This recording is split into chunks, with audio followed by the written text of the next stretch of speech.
Hello friends, welcome to SAT, St. Augustine Tuition Center Madathumbadi, free education to all. Please subscribe to our YouTube channel for new updated videos. Next problem, how many 3-digit numbers leave a remainder 3 on division by 4? 4 കൊണ്ട് ഹരിച്ചാൽ 3 ശിഷ്ടം വരുന്ന എത്ര മൂന്നക്ക സംഖ്യകളുണ്ട്? വളരെ എളുപ്പമുള്ള ഒരു കണക്കാണ്. 4 കൊണ്ട് ഹരിച്ചാൽ ശിഷ്ടം 3 വരുന്നതെന്ന് പറയും. ഈ 4 കൊണ്ട് ഹരിച്ചാൽ അതാണ് ശ്രേണിയുടെ പൊതുവ്യത്യാസം d = 4. ഓക്കെ, 3 വരുന്ന എത്ര മൂന്നക്ക സംഖ്യയാണ്. മൂന്നക്ക ആരംഭിക്കുന്നത് 100-ൽ തുടങ്ങുന്നു, അവസാനിക്കുന്നത് 999. നമുക്ക് 100-നെ നമുക്ക് 4 കൊണ്ട് ഹരിച്ചു നോക്കാം. 100-നെ നമ്മൾ 4 കൊണ്ട് ഹരിച്ചു കഴിഞ്ഞാൽ നമുക്ക് 25 കിട്ടും. അപ്പോൾ 25 പൂർണ്ണമായിട്ട് പോകും, ശിഷ്ടം 0ആണ്. അപ്പോൾ 100-നോട് ഒരു 3 കൂട്ടിയാൽ എന്താണ് ശിഷ്ടവും എന്തുകൂടും 3 കൂടും. അപ്പോൾ ഇങ്ങനെ എഴുതുന്ന ശ്രേണിയിലെ ആദ്യത്തെ സംഖ്യ 103. ഇങ്ങനെ പോകും. ഇങ്ങനെ പോയി എത്ര സംഖ്യകളുണ്ട് 999 വരെ എന്നാണ് ചോദ്യം. അപ്പോൾ നമുക്ക് അവസാനത്തെ സംഖ്യ കണ്ടെത്തണം. അപ്പോൾ 999 ജസ്റ്റ് ഒന്ന് ഹരിച്ചു നോക്കാം. 4 കൊണ്ട് ഹരിക്കുന്നു, 2 4 8, ശിഷ്ടം 1 19, 19-ലെ 9 2 18, ശിഷ്ടം 1 9 2 അല്ല സോറി 4 16, 4 16, ശിഷ്ടം 3, 9 - 6 3, നമ്മൾ വീണ്ടും 9 39 4 പോകില്ല, നമ്മൾ 78 അല്ലേ, 4 32 9 36, 9 4 36, ശിഷ്ടം 3 കണ്ടോ. അപ്പം 3 ശിഷ്ടം വരും.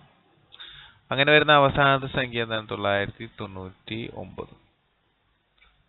ഓക്കെ, നമ്മൾ പഠിച്ചു n കാണാനുള്ള ഫോർമുല നമുക്കറിയാം. n = എന്താണ് അവസാനത്തെ xn - x1 / d പ്ലസ് എന്താണ് 1 അല്ലേ. ഞാൻ വില കൊടുത്താൽ മതി. It is equal to xn 999 minus x1 ആദ്യത്തെ പദം 103. നമുക്ക് വേറൊരു ഇതിനടുത്ത് ചെയ്യാം. നമ്മുടെ n = എന്താണ് xn minus x1 / d plus 1. Okay, ഇത് അറിയാത്തവർ ഇതിന് മുമ്പത്തെ വീഡിയോ കാണാം, അപ്പം മനസ്സിലാവും. 999 ആണ് അവസാനത്തെ പദം, മൈനസ് ആദ്യത്തെ പദം എത്രയാണ് നമ്മൾ കണ്ടുപിടിച്ചു 103 / പൊതുവ്യത്യാസം 4, അതായത് എത്ത് വെച്ചാണ് ഇരിക്കുന്നത് അത്, പ്ലസ് 1 സീക്വൽ ടു 999 നിന്ന് നമ്മൾ എന്ത് ചെയ്യാം 103 കുറയ്ക്കാം. So the answer is 999 minus 103 എന്ന് പറയുമ്പോൾ 800. നമുക്ക് നോക്കാം 999 മൈനസ് 103 6 896.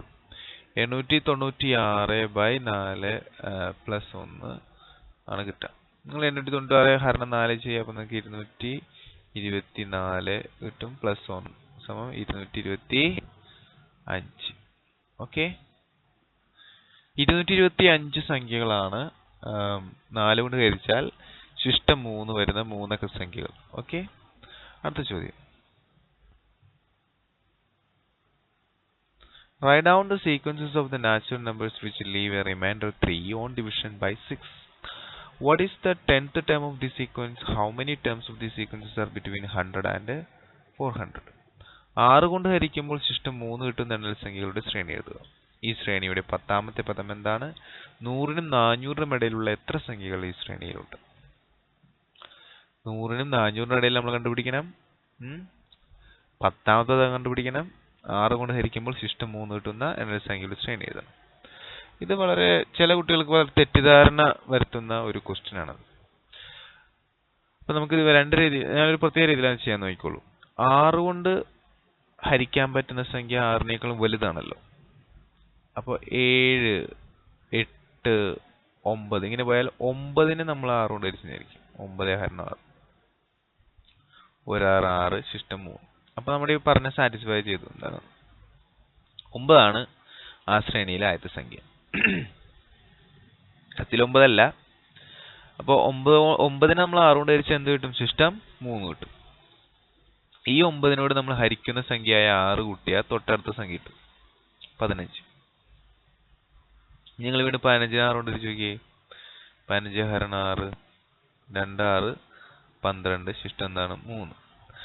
അപ്പോൾ വീണ്ടും നമ്മൾ 6 കൂട്ടിയാൽ 15 6 21. അങ്ങനെ ഈ സംഖ്യ അങ്ങനെ പോകും.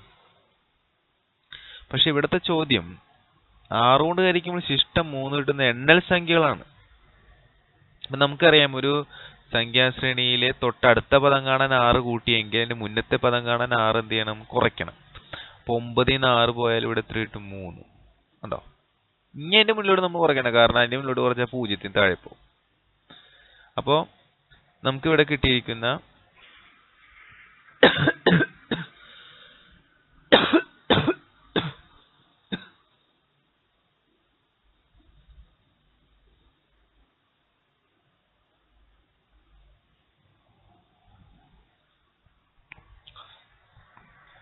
ശ്രേണി എന്താണ്? 3 9 15 21. എന്താ നമ്മൾ ചെയ്തത്? ജസ്റ്റ് 6 കൊണ്ട് ഹരിച്ച 3 ശിഷ്ടം വരുന്ന ആദ്യത്തെ സംഖ്യ കണ്ടെത്തിയത് 3. ഓക്കെ, ഇതിന്റെ 10ാമത്തെ പദമാണ് ചോദിച്ചേക്കണം. അപ്പൊ നമുക്ക് മനസ്സിലാക്കണം നമ്മുടെ കോമൺ ഡിഫറൻസ് എന്താണ്? 6 കൊണ്ട് ഹരിക്കുന്നത്, അപ്പൊ 6 ആണ് 10ാമത്തെ പദം. ഇനി വളരെ സിമ്പിൾ ആണ്. x10 സമം എന്താണ്? x1 plus 9d. 9 എങ്ങനെ വന്നു? 10 - 1. x1 എത്രയാണ്? 3 പ്ലസ് 9 ഇൻറ്റു ഡി. ഡി എത്രയാണ്? 6. അതായത് 3 പ്ലസ് 9 6 54. അപ്പോ 57. 10ാമത്തെ പദം എത്രയാണ്? 57.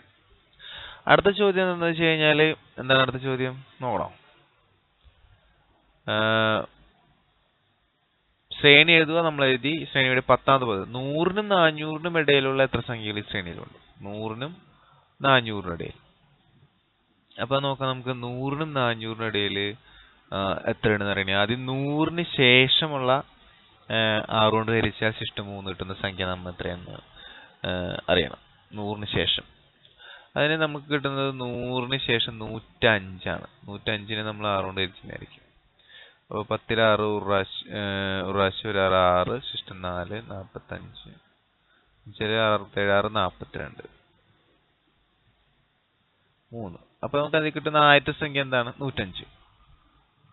ഓക്കെ, അപ്പൊ നമുക്ക് ആ ശ്രേണിയിലെ ആദ്യത്തെ സംഖ്യ 105. x1 സമം എന്താണ്? 105 എന്ന് എഴുതാം.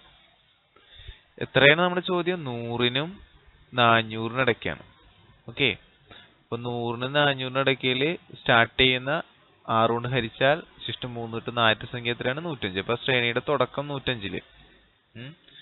പിന്നെ വീണ്ടും 6 കൂട്ടി പോവാം നമുക്ക്. 105 111 അങ്ങനെ പോകും. അങ്ങനെ അവസാനിക്കുന്ന ഒരു സംഖ്യ ഉണ്ടാവും. പക്ഷെ 400 വരെ വരാൻ പാടില്ല. 400ന് അപ്പുറം പോകാൻ പാടില്ല. അങ്ങനെ അവസാനിക്കുന്ന സംഖ്യ 400ന് തൊട്ട് മുന്നിലുള്ളത് 399 ആണ്. അത് 6 കൊണ്ട് ഹരിച്ചു കഴിഞ്ഞാൽ 39 6 36 9 63 വീണ്ടും 39. അപ്പൊ 6 36 ശിഷ്ടം 3. കണ്ടോ? 399. അപ്പൊ അങ്ങനെ പോയി അവസാനിക്കും. എവിടെ അവസാനിക്കും? 399 അവസാനിക്കും. മനസ്സിലായോ? ഇനി ചോദ്യം എന്താ? എത്ര പദങ്ങളുണ്ടെന്നാണ്. എന്നാണ് ചോദിച്ചേക്കുന്നത്. n നമുക്ക് കണ്ടുപിടിക്കാൻ അറിയാലോ. xn minus x1 divide by d plus 1 that is equal to xn എന്ന് വെച്ചാൽ ഏറ്റവും അവസാനത്തെ സംഖ്യ എത്രയാണ്? 399 മൈനസ് x1 എന്ന് പറഞ്ഞാൽ ആദ്യത്തെ സംഖ്യ 105 ഡിവൈഡ് ബൈ പൊതുവ്യത്യാസം. പൊതുവ്യത്യാസം എത്രയാ? 6 വെച്ചായിരിക്കുന്നത്. അപ്പൊ 6 പൊതുവ്യത്യാസം 6 പ്ലസ് 1 ഈക്വൽ ടു 399 എത്ര കുറയ്ക്കണം? 105 കുറയ്ക്കണം അല്ലേ? അപ്പൊ നമുക്ക് കുറയ്ക്കാം. 399 മൈനസ് 105. പിന്നെ 5 4 9 ഇറക്കിയത് 294. എത്രയാണ്? 294 ഡിവൈഡ് ബൈ 6 പ്ലസ് 1 അങ്ങനെ കിട്ടും. അപ്പോ 294 അല്ലേ? 309 മൈനസ് 105. 294 6 കൊണ്ട് ഹരിക്കണം. പിന്നെ ഹരിക്കബിലിറ്റി വേണം, ഹരിക്കാനുള്ള കഴിവ് വേണം. 6 അതിനകത്ത് 6 4 24 അല്ലേ 6 4 24 ശിഷ്ടം 5 54 നമുക്കറിയാം 9 6 എത്രയാണ് 54 0 0 നമുക്ക് ആൻസർ ഇവിടെ കിട്ടുന്നത് 49 പ്ലസ് 1 അതായത് 50. This is our answer 50. മനസ്സിലായോ? Okay, thank you. Please subscribe to our YouTube channel for new updates. Thank you once again.